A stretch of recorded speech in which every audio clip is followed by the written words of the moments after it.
So we're on the widowed system. The corn that you use for these widowed cocks, which we're going to have a look at in a moment, these are on what we call the traditional widowed system. Is that correct, Stephen? Yeah. And what type of corn are they on now, these pigeons? Well, these cocks now are on the Versalager Super Widower. They're on Versalager Super Widower. Yeah. Are they having any depurative mixture at the moment? Yeah, as well? they're getting roughly 25% at the moment. 25%? Yeah. Right. So, we've two lots of corn here, Stephen. Versalager Super Racing Mix. Yeah. And then we've got natural. Yeah. From the natural Granen. Yeah, I prefer their depurative. Their depurative. Yeah, to the Versalager, but that's just my preference. Yeah. I mean, I'm not saying anything wrong with it, you know. No, it's just my preference. No. In it we've got the red dairy, bit of wheat, barley, bit of safflower, isn't it? Yeah. And that's basically it, isn't it? Yeah. In this. Yeah, it's a pretty standard mix, but like I say, the seeds are good quality. It never seems to vary. No, it's very good, very good. Yeah. So this is part of your success. Yeah. Same with all the Belgian mixes, they're pretty good standard mix, you know. The quality of the corn is always very good. Don't seem to vary, do they? Not really, no. So here we have the Versalager mixture. Yeah. That the widowed cocks That's right, yeah. are on as well. Yes. And that's a really good quality corn as well, Stephen. Yeah. Looks to be lovely maize. And this is your success. Well, virtually, yeah. Quite simple. Yeah, well, everything is. If you've got good pigeons, David, really, you know, things follow on. You feed them well. That's right, yeah. So that's where the success comes from. That's right, These two corns that's used in the widowed programme. You do need good pigeons, there's no doubt about it. You've got to have good pigeons. That's right, yeah. Quite right, there. And you use a grit as well. I do, yeah. This is, same again, this is a natural grit. And this is from natural? Yes, Grit. Well, this grit is a mixture, their standard mixture. It's got everything in there, Stephen. Yeah, redstone, you know, shellets, everything. Even charcoal, actually. They do a roadstone as well, a separate one, don't they? A red one. Yeah. The pigeons actually, they love that redstone, you know. Yeah. You can put it in there and then pigeons will carbosh it, you know. They do. Yeah. Really great for it, yeah. I understand that sometimes they seem to have a bit of a clay dropping sometimes, don't they, when they seem to pick it out? Yeah, well, you can tell. You put fresh grit in now, like, I'll come in the morning, there's some red droppings there. There's some red droppings the redstone, from they love it. Yeah. They love it. Yeah. These pigeons were paired up, these widowed cocks, in January. That's right. You let them have a round of eggs. The ones that bred a youngster had to be a first prize winner. Oh yeah.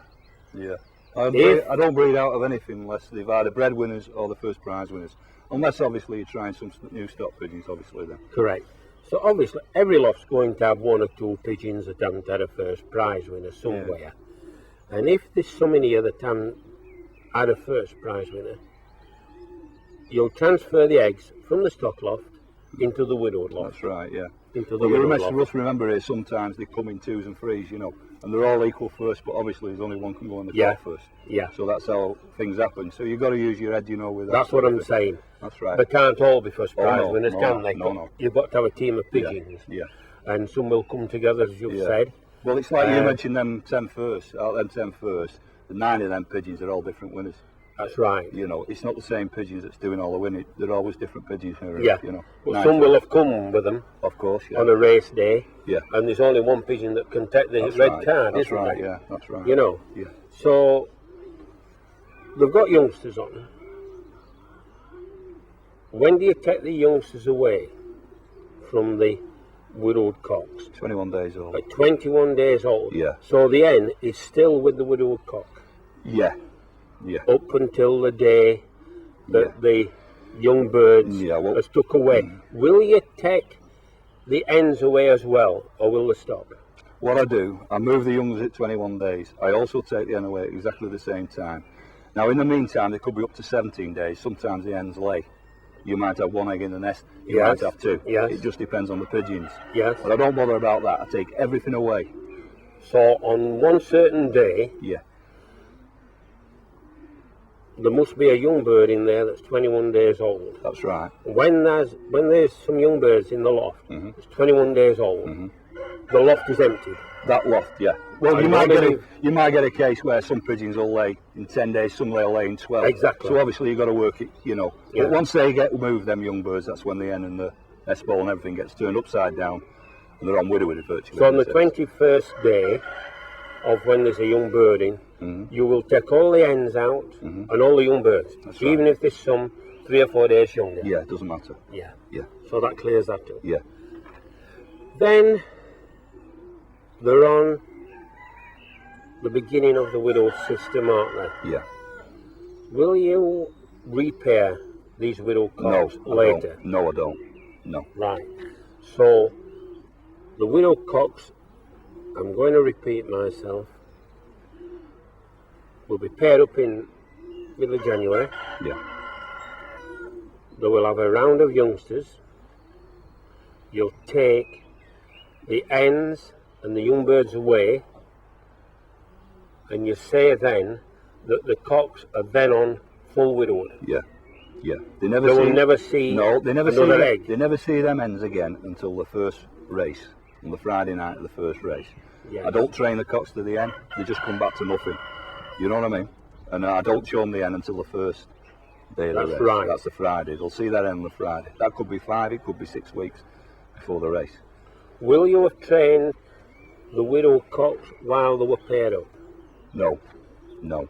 No. No. So you don't start training your widow cocks until I've moved everything out. till everything's moved out. Yeah. And then you will. Yeah, then I'll start to move. I'll give them one or 2 weeks rest, you know. Yeah, after the breeding, and then I'll start to train. Yeah. I usually train roughly about a fortnight before the first race. Fortnight before the first race. Yeah. So we're talking the latter end of March, if the weather's all right, or very early in April, aren't we? That's right, yeah. Because we start racing in the middle. Yeah. Well, these cocks now at this moment in time have had about 6, 7 tosses already. So today's the 1st of April. That's right. April Fool's Day. Yeah, yeah. And they've already had 6 training. 7 actually. Yeah. 7 training. 7 trainings. 7 training. Yeah, yeah. Well, that's very good. I start them off at 10 miles and then I work up to 20, and I keep them at 20 miles all the time. What about worming the pigeons? Yeah, I do. You worm your pigeons? Yeah. I suppose you worm them before you pair them up. I worm as well. I worm actually before I pair, and I worm again after I move the young birds at 21 days. Right. Yeah. So you worm your pigeons. Panicure for that one. Use panicure, wormer. Yeah. And you worm twice a year, we could Yes, say. I do. Yeah. Yeah. Right. That's before you pair up. Yeah. When the breeding's finished. Yeah. You worm again. Yeah. What about canker? I treat for canker when they're sitting their eggs, the first round of eggs. When they're sitting their eggs. When they're sitting about a week, I put them on a 5-day course. On what? Emtril. You put them on Emtril. Emtril. Will you give them a rest from the Emtril and then Emtril again? No. Just 5 days only. Yeah, they'll get that one course. Course of 5 days. I think it's sufficient then, you know. Yeah. And I have had my pigeons tested in the past, and there've been no sign of trichomosis, so. Right. You know. When they've had this treatment, that's 2 treatments we've mentioned. Yeah. The worms and the canker. Yeah. Trichomoniasis. That's right. Will you treat for coccidiosis? I used to treat on a regular basis for coccidiosis, but like I say, in the past I've sent my droppings away, and there's no sign of any cocci eggs. You know, it's clear. It's always been clear. You know. Now I don't even bother with that anymore. Because basically when you're cleaning out every day, which I do, you know what I mean? Oh, another thing I should mention, I also use a blow lamp as well. Oh, you blow torch? Yeah, I blow torch aloft, yeah. About roughly twice a week. When we're racing, actually. Because up to then, really, you're not getting much problems because you're not mixing with the pigeons. But that's a very good point.